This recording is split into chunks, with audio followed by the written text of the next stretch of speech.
Hi, we're going to talk about how to use the comprehension deck of cards. The objective of the comprehension deck of cards is to extend the lesson by having students engage in meaningful dialogue about the story.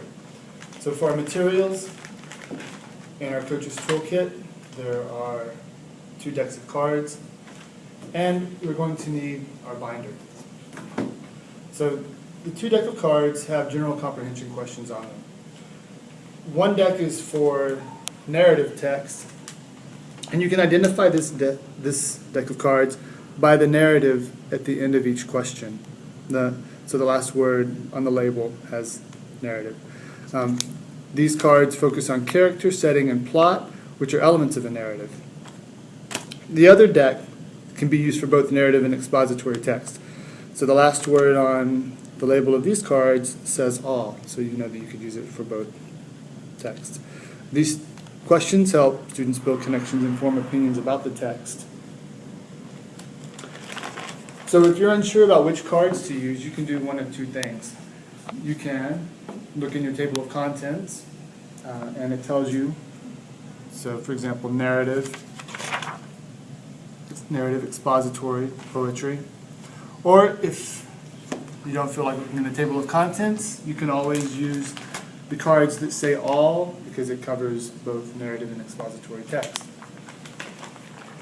A suggestion, hold on to these cards and keep them in the bag until you're ready to use them. Students love to play with them, so it'll benefit you in the long run if you just hold on to these before you're ready to use them. So let's quickly model how to use a comprehension deck of cards. So we'll say that we just finished reading The Hunger Games. We have about 10 minutes left of class.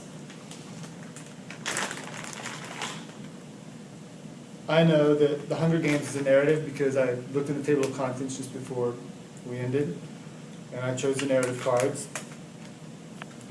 So I shuffle the cards, then I give the students choice. I allow them to choose 3 or 4 cards.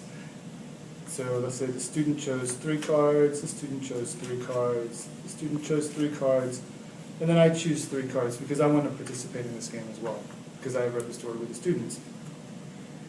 So we each look at our cards, we choose a question that we would like to answer, put the other cards down, then we'll just say that it's my turn to go. I would read the question, and then I would answer the question, and then I would pose this question to the next student, and then the student would then answer the question as well. When I'm done with the card, put it back in the center, and then the next student goes, same process. They choose a card, they read the question, answer it, and then pose the question to the rest of the group.